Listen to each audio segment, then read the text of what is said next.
அடிப்படையில் இதை நீங்கள் வரவேற்பு கொடுக்குறதுன்றது வந்து ஏற்கனவே சொன்னால் உங்களுக்கு நையாடியாக சொல்லுவீங்க. நமிதா வந்தாலும் வரவேற்பு கொடுப்பாங்க.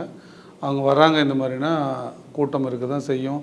இங்கே சென்னை மெரினாவில் நடந்த நிகழ்ச்சிகள் 10 லட்சம் பேர் மேலே கூடியதெல்லாம் நம்ம பேசிட்டோம். திருப்ப அதில் பேசுறது எதை நம்ம அதை சொன்னோம்னாலே அது சிறுமைப்படுத்தன்னு பேசிடுவாங்க. நம்ம நோக்கம் அது இல்லை. ஆனால் இது என்ன நிகழ்வு, ஒரு கட்சியோட நிகழ்வு. இதில் வந்து இவ்வளோ பப்ளிசைஸ் பண்ணுறதுக்கு எனக்கு தெரிஞ்சு ஒன்றும் இல்லை. ஒரு கட்சி என்ன முடிவு பண்ணுதுன்னா, மொத்த பூத் கமிட்டி எவ்வளோ இருக்குது, பூத் எவ்வளோ இருக்குது, அந்த பூத்தில் யாரெல்லாம் கமிட்டி மெம்பர்ஸாக இருக்க போகிறாங்க, யார் பூத் ஏஜெண்ட்டாக உட்கார போகிறாங்க, யார் எப்படி வேலை செய்ய போகிறாங்க, வெளியே எத்தனை பேர் இருக்கணும், உள்ளே எத்தனை பேர் இருக்கணும், என்ன ஃபார்மு உள்ளே போகும்போது வாங்கணும், அதோட நடவடிக்கை எப்படி இருக்கும், அந்த ப்ராசஸ் நடக்கும்போது, எலெக்ஷன் ப்ராசஸ் நடக்கும்போது என்னென்ன வேலை ஒரு ஏஜென்ட்டோட வேலையாக இருக்கும், எப்படி வந்து வாக்காளர்களை அடையாளம் காண்றது, ஆட்சேபனை தெரிவித்தா எப்படி தெரிவிக்கிறது, அப்புறம் முடித்த பிறகு ஒரு ஃபார்ம் ஒன்று கொடுப்பாங்க. அதை கம்ப்ளீட் பண்ணி எழுதி கையெழுத்து போட்டு அதை கட்சி அலுவலகத்தையும் கொடுப்பாங்க. அங்கேயும் ஒரு ஃபார்மில் கையெழுத்து வாங்குவாங்க, சீல் வைப்பாங்க.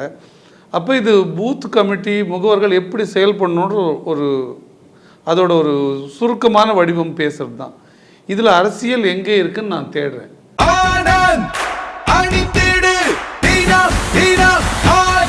ஆனந்த், ஒரு சுகமான உள்ளாடை.